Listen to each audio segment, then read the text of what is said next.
The lifespan of a mammal with a sleep time of 12 hours is 39.2 years. Show that when the least squares line is used to predict the lifespan of the mammal, the residual is 19.9 years. Okay, so the lifespan with a mammal with a sleep time of 12 hours, he's done it again. 12 hours is equal to 39.2 years. That's an actual value, all right? That's an actual value.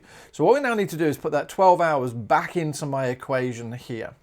So sleep time of 12 hours. So what I'm now going to do is flip to my calculator. 42.1 minus 1.9 times the sleep time of 12 hours gave me 19.3. So when I put it into my equation, 12 hours gave me 19.3. That's my predicted.